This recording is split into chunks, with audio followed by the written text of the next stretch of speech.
మీ distillery group వాళ్ళకు, మీ soan distillery group వాళ్ళకు ఉండాలి, మీరు డబ్బులు సంపాదించాలని. ఇది ఇండియా టుడే వాళ్ళు రాసిన ఆర్టికల్, మేము రాసిన స్క్రిప్ట్ కాదు ఇది. ఈ సోమ్ డిస్టిలరీ అండ్ దిగ్విజయ్ సింగ్ గారి మధ్య రిలేషన్షిప్. అన్నిటికంటే దారుణం ఏంటంటే ఈ ఆర్టికల్ దైనిక్ భాస్కర్ హిందీ మీడియాలో one of the popular news papers. మన తెలంగాణ రాష్ట్రం ఏర్పడ్డ తర్వాత అక్రమ మద్యం, కల్తీ మద్యం, కల్తీ సారా, గుడుంబా ఇట్లాంటి ఉండకుండా కేసీఆర్ గారు ప్రభుత్వం చూసుకున్నది. మరి ఇవాళ ఇంత దాచిపెట్టి కాంగ్రెస్ ప్రభుత్వం తీసుకొచ్చే ప్రయత్నం దీనికోసమేనా అని ఈ ఆర్టికల్ చూస్తే ఒక అనుమానం వస్తున్నది. दैनिक भास्कर लो सोम डिस्टिलरीज के खुले में बने 20 स्पिरिट और रिसीवर टैंक सील। 2015 में कार्रवाई कर सिर्फ 1 लाख का जुर्माना किया था ने अपड़िची मुरैना में जहरीली शराब से हुई 24 लोगों के बाद मौत के बाद अफसरों ने सोम डिस्टिलरीज के 20 स्पिरिट और रिसीवर टैंक सील कर दिया है. 24 मंदी कल्ती जहरीला शराब तागी చనిపోయిన తర్వాత ఈ సోమ్ డిస్టిలరీ అనే సంస్థను వాళ్ళ ట్యాంకులను అక్కడ మధ్యప్రదేశ్ ప్రభుత్వం సీజ్ చేయడం జరిగింది, అధికారులు సీజ్ చేయడం జరిగింది. అలాంటి అక్రమ మద్యం చేస్తున్న సంస్థను కాంగ్రెస్ ప్రభుత్వం, కాంగ్రెస్ పార్టీ వాళ్ళకు విరాళాలు వస్తున్నాయి కాబట్టి 1,35,00,000 25 లక్షల రూపాయలు పదే పదే ఎన్నికల కోసం వాళ్ళకు ఫండింగ్ వస్తున్నది కాబట్టి ఇవాళ కాంగ్రెస్ ప్రభుత్వం దొడ్డిదారిన ఎందుకంటున్నామంటే ఇక్కడ ఉన్న మీడియా ప్రశ్నించినా రాసినా కూడా దబాయించి, లేదు మీరు అట్లా రాస్తే, మీరు నిజాలు రాస్తే మీ మీద పరువు నష్టం దావా వేస్తాం, 100 కోట్లు అంటే భయపడిపోతాం కావచ్చు, అందుకే మీడియా రాయదు అని అనుకొని కాంగ్రెస్ ప్రభుత్వం, కాంగ్రెస్ మంత్రి అబద్ధాలు చెప్తూ ఇవాళ కొత్త బియర్ కంపెనీని ఇక్కడికి తీసుకొని వస్తున్నారు. ఎలాంటి బియర్ కంపెనీ? మధ్యప్రదేశ్ రాష్ట్రం నుంచి మొదలై, కాంగ్రెస్ ప్రభుత్వం నుంచి మొదలై అక్కడ కల్తీ మద్యం, దేశీ దారు అని అంటారు, కంట్రీ లిక్కర్. ఎవ్వరు గూగుల్లో కొట్టినా సోమ్ డిస్టిలరీ కంట్రీ లిక్కర్ అని కొడితే మొత్తం కూడా డీటెయిల్స్ వస్తాయి. ఇవన్నీ కూడా ఇవ్వండి. ఈ ఫండ్స్ అనేటివి మేము ఎలక్షన్ కమిషన్ ఆఫ్ ఇండియా ద్వారా తీసుకోవడం జరిగింది.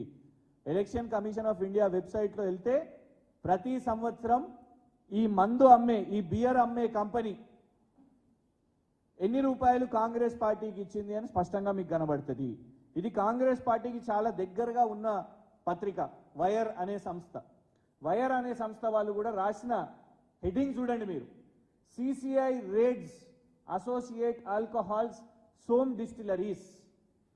సోమ్ డిస్టిలరీ మీద రేడ్ జరిగింది. ఎందుకు అంటే the investigation is looking at price fixing of so called country liquor or low price locally made alcohol. Country liquor అంటే ఏంది?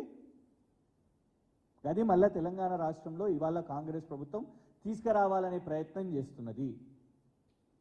మళ్ళా గుడుంబాలు, ఇట్లాంటి బియర్ కంపెనీలు, వీటిని మొదలుపెట్టే కుట్రలో భాగంగా ఇవాళ కాంగ్రెస్ ప్రభుత్వం గిందుకే ఇవాళ ఎందుకు మీకు ముడుపులు వస్తున్నాయి, బ్రూ ట్యాక్స్ అంటే ఏంటిది అని చాలా మంది అనుకుంటున్నారు కదా. ఇగోండి ఇవే బ్రూ ట్యాక్స్. వాళ్ళు పైసలు సంపాదించడానికి ఆత్రంలా 4-5 నెలలే అయ్యి ప్రభుత్వము ఇలాంటి పాలసీలు తీసుకొని వచ్చి మధ్యప్రదేశ్లో కల్తీ మద్యం చేస్తున్న కంపెనీలు ఎవరు చేపట్టయితే అక్కడ సావులు కూడా అయినాయో, వాళ్ళ మీద రేడ్స్ అయినాయో, అరెస్ట్లు అయినాయో, కేసులు ఉన్నాయో, అట్లాంటి వాళ్ళను దిగ్విజయ్ సింగ్ గారు ఇక్కడ ఉన్న ఇన్ఛార్జు, వారికి సంబంధాలు ఉన్న కంపెనీ, కాంగ్రెస్ పార్టీకి సంబంధం ఉన్న కంపెనీ నిధులు ఇస్తున్నది కాబట్టి అట్లాంటి కంపెనీని ఇవాళ తెలంగాణ ప్రభుత్వం ఇక్కడ తీసుకొని వస్తున్నది. దీని మీద మళ్ళా కేసేస్తారా, 100 కాదు 1000 కోట్లు వేస్తారా? జూపల్లి కృష్ణారావు గారు సమాధానం చెప్పాల్సిన అవసరం ఉన్నది. మాకు ఆశ్చర్యం ఏంటంటే మంత్రే ప్రెస్ మీట్ పెట్టి అసలు ఏ కంపెనీ వస్తలేదు, అసలు ఎవరు దరఖాస్తే చేయలేదు, అని మంత్రే చెప్పిండు అంటే మరి మంత్రికి కనీసం సమాచారం ఉన్నదా లేకుంటే ముఖ్యమంత్రి డీలింగ్ చేసిండా డైరెక్ట్ ఇందులో? జూపల్లి కృష్ణారావు గారికి తెలియకుండా రేవంత్ రెడ్డి ఇందులో డైరెక్ట్ డీలింగ్ చేసిండా?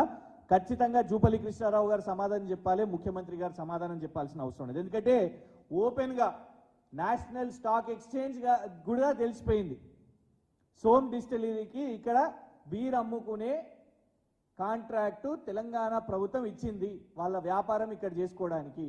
మరి మంత్రికే తెలియకుండా అవుతుందా ఇది? దీని మీద కాంగ్రెస్ ప్రభుత్వం వాళ్ళు సమాధానం చెప్పాలి. దీని మీద ఖచ్చితంగా కూడా ఊరుకునేది లేదు. ఎందుకంటే తెలంగాణ రాష్ట్రం ఏర్పడ్డ తర్వాత కేసీఆర్ గారు ఇక్కడ ఇలాంటి బోగస్ బీర్ కంపెనీలను, ఇలాంటి అక్రమ మద్యం అమ్ముకునేటోళ్లను ఆ దందాలు కానివ్వలేదు. దీంతోని కేవలం